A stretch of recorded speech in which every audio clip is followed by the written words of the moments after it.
Dew and the Wishing Well. When you stand at the edge of the wishing well, whisper your wish into a coin and drop it in. The coin will fall down, down, down, until it lands with a plop into a lake in the underground cave where the wishmongers live. The wishmongers are a village of wee folk dedicated to the task of helping wishes come true. They live at the bottom of the deepest wishing wells and are always excited to see a coin fall from above. After they fish one out of their underground lakes and rivers, the wishmongers use delicate tools and their nimble hands to carefully extract the wish's magic, called ether. They skim the bright sparks that float on the edges and condense them into glimmers that the wee folk use as currency. The rest of the ether is stored in glowing vessels called heart lights to further illuminate the wishes.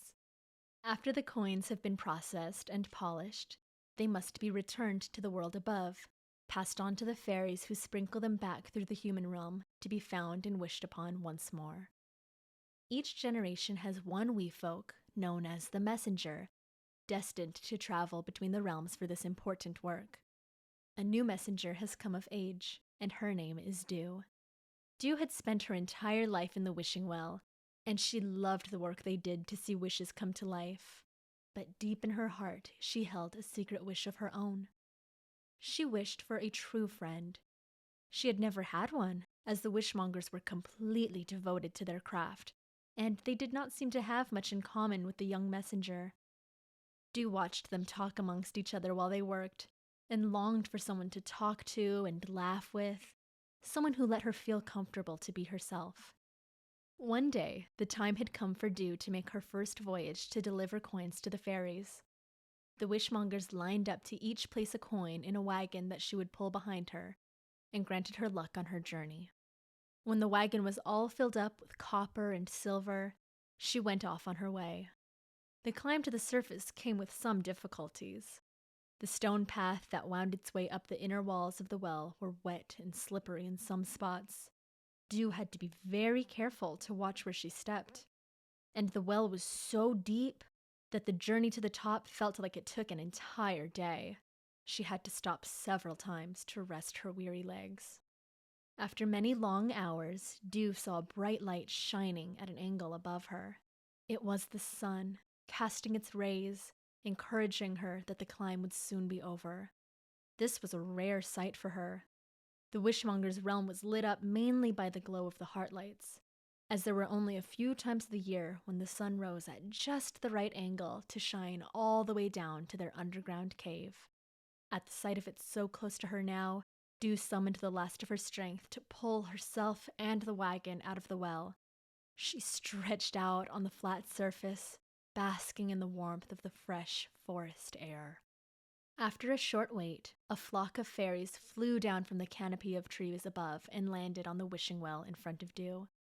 One stepped forward from the group and introduced himself.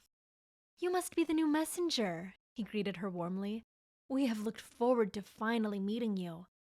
I am Sparrow, and these are my fellow mailmen fairies, Wren, Lark, and Dove. We deliver letters to the wee folk of the forest and sprinkle coins through the human realm. Thank you so much for bringing us this latest batch." Dew was so amazed by the sight of the fairies and their lovely wings. She had just enough words to tell them her name and that she was very happy to be their new messenger. The fairies got to work filling their satchels with coins, thanked her again, and flew away.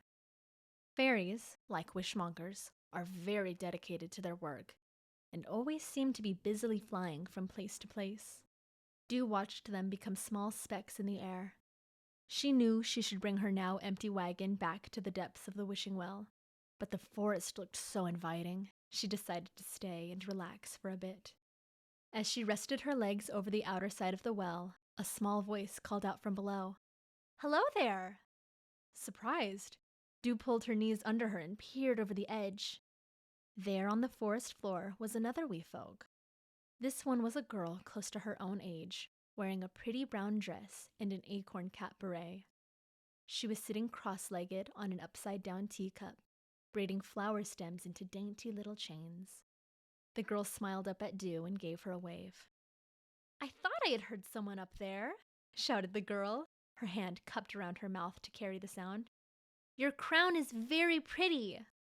Dew softly replied a thank you, feeling a bit bashful at the compliment. Did you say something? I can hardly hear you up there, the girl said with a giggle. Would you like to come down here? Dew smiled and nodded, then climbed down the stones on the outer wall of the wishing well.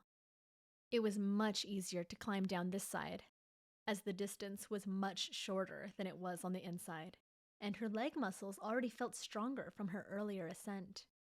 She made quick but careful work of reaching the grassy ground.